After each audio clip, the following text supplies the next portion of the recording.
What did somebody say that made you think this person is out of touch with reality? I'm a nanny and I've worked for some rich clients. Old money. These people know nothing about reality. The best one I heard was this family I was working 12-hour days for. Good pay, terrible schedule.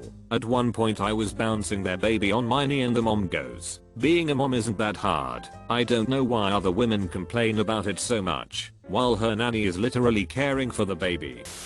Former roommate declared, "I'm an only child. That means I don't have to be nice if I don't want to." Had a coworker that noticed an item's tag said, "Made in Vietnam." She said made in Vietnam. That's a place. I thought it was a war. There are a lot of older fugly apartment buildings near the house I grew up in. My friend at the time that lived a very privileged lifestyle. $200-300 plus weekly weekend dinners with the family, timeshares over the place, skiing and snowboarding trips, etc. She was like, "Why would anyone want to live in these apartments? I would never." I was like, "People that live there don't have a choice." I heard someone yesterday suggest that children should operate heavy machinery to address supply shortages. Turns out that guy happened to be the frickin' prime minister.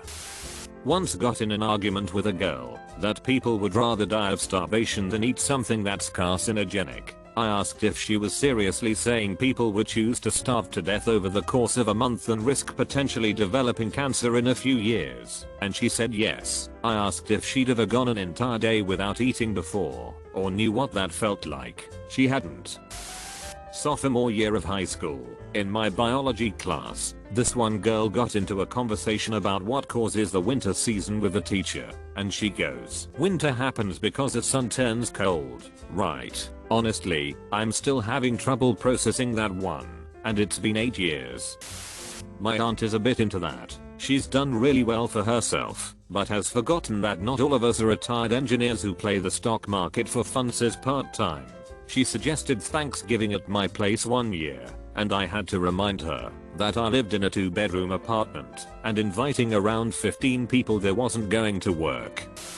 I was involved in a non-profit for women in my last city maybe 2 years back. My ex, we were 27 at the time, was from a rich area of the state, and the mean income for this area was $31K. A teacher talked about how 500 plus kids in her school were homeless. Adds how seniors would pull their money together to get a hotel for days or weeks at a time. I remember telling my ex about it and how awful that's gotta be to be 17 and living with 10 others in a hotel. He said they're stupid. If they had any brains, they'd buy a house so they could get equity. The hotel is just them throwing their money away and not getting anything from it. He was 100% stuck that these 17-year-olds with no addresses, who are minors, can apply and qualify for a mortgage. I fussed at him and don't regret it because he is so out of touch with reality. Eventually he went on months later to say he talks down about other people and acts like he's better than everyone because he is better than everyone. Steven, you're a bad person. My old boss was railing on me for placing an order late and getting charged more after missing the "early bad special" when I had been reminding her consistently for at least 2 months, gradually increasing my urgency that she needed to make up her mind. She was yelling at me and then said, $, might not seem like a lot to you, but it is to me. This coming from the person who set my wage, signed my checks, owned 4 substantial homes, had millions of dollars worth of artwork, designer everything, etc. while I was living in a 250 square foot garden studio apartment with my partner, which flooded when it rained longer than 2 days, making her hundreds of thousands of dollars from sales, with no commission. Wow, I didn't realize I needed that rant. Pretty much any time I see someone yelling at a Starbucks or other service employee, they come into a crowded shop, wave their big $5 bill around like a high roller, then yell at a 16-year-old for making their coffee incorrectly. Lame. If you find yourself to be one of the people yelling at service workers, fix your own problems before telling other people what to do.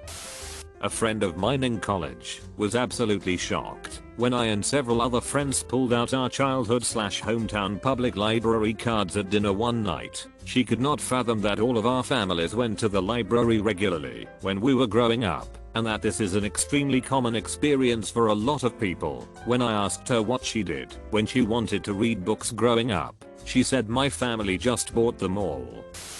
My ex's mom believed that during Easter ghosts can travel between our world and the spirit world. She legit started seeing and hearing them because she thought her apartment and her spiritual personality attracted them. She hyped herself up so much that she had to leave her apartment for a couple of days and seek refuge at her sister's house. She didn't bring her cat with her. I suppose she thought the ghosts would feed him.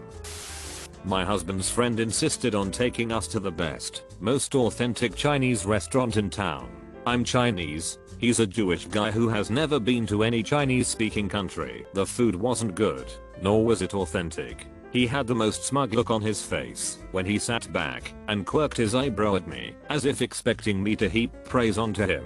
Anyway, I didn't. Best part is that they aren't friends anymore. I had nothing to do with that, I promise. So now I don't have to pretend that crab rangoons are the peak of Chinese cuisine. Dodging the obvious current political stuff, because my whole extended family is from Alabama and that's easy pickings. I have a grown mother that swears the Japanese can't be trusted and are secretly planning to attack the US again. She was so mad that I went to Japan for my honeymoon. My fiance is a doctor, I'm an engineer, and I grew up very blue collar. We still have tons of student debt to pay off before we can reap the benefits of a good salary. Her friend, a doctor who was a resident when she was in med school, was talking to us about the new house she bought and kept asking us when we planned on moving out of our bad apartment and getting a nice big townhouse. She couldn't comprehend that unlike her, our parents aren't rich and they can't buy a house for us in cash and let us pay them back interest free. I love her to death. She's a sweet friend we have known for a long time. She has done so much for us in terms of friendship and emotional support. But her mom was a successful surgeon. Her dad retired early after selling his successful business. A coworker and I were talking about generators and gas cans earlier today because of Texas snowstorm last year, and we had a cold snap today. Well, I said I was working at AutoZone during Hurricanes Katrina and Rita, and I mentioned the gas cans we sold were the environmentally friendly cans that don't leak fumes, but they were a pain in the butt because you had to turn and push the nozzle at the same time. And he said, "Oh, you mean Obama cans?" very smug like, and I had to remind him that was 2006 before Obama was president. My sister, who traveled from the US to Europe for the first time when she was 15 and has now lived there for over 5 years. We were talking about reasons people join the military, and I mentioned a friend of mine who grew up on a reservation with very little and joined because he wanted to travel and get out of the res. She looked at me and said, "Why can't he just save up if he wants to travel?" I'm 27 years old. Grew up with most of the same privileges as her and have never had the time or resources to leave the country, but she thought it was reasonable for a historically disenfranchised community member growing up with nothing to save up his money in order to leave home and travel. My sister is a treasure trove of these. She'd frequently design out scenarios in her head and how'd they play out, and, shocker, none of them played out the way she wanted to. Like she wanted to celebrate my grandmother's birthday by having a family get together point right in the middle of a pandemic. My grandmother was understandably like, "No.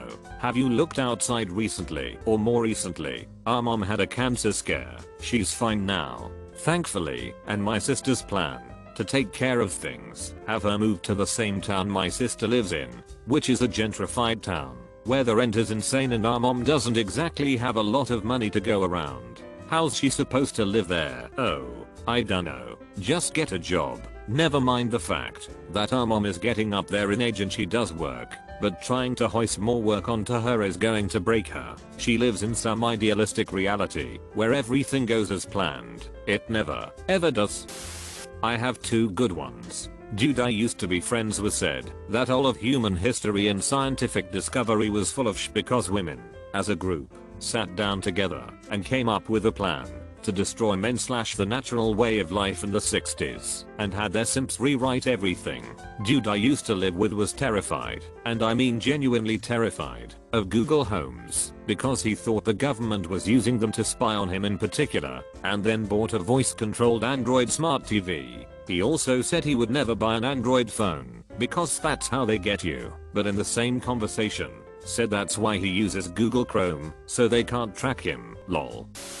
This will probably get buried, but I can't be the only one who thinks this is insane. When I was still a kid, my now estranged mom used to be one of the most logical and understanding people I knew. When I was just a teenager, it was just the two of us, and we were trying our best to get out of her brother's house and have our own place. We lived on the East Coast. Then one day, out of the blue, my mom came home from work. She was a licensed therapist, mind you, and told me in dead seriousness that Jesus had come to her in her thoughts and told her we needed to move to the West Coast and we needed to leave on December 15th of that year. I wasn't religious, but I had never once judged or expressed doubt about her faith. That wasn't and never will be my place, but this was worth an eyebrow raise. She expected me to throw everything I owned in a storage locker, pack a suitcase, throw my emotional support dog in the hatchback of a SUV, and drive across the country with no money or planning in advance.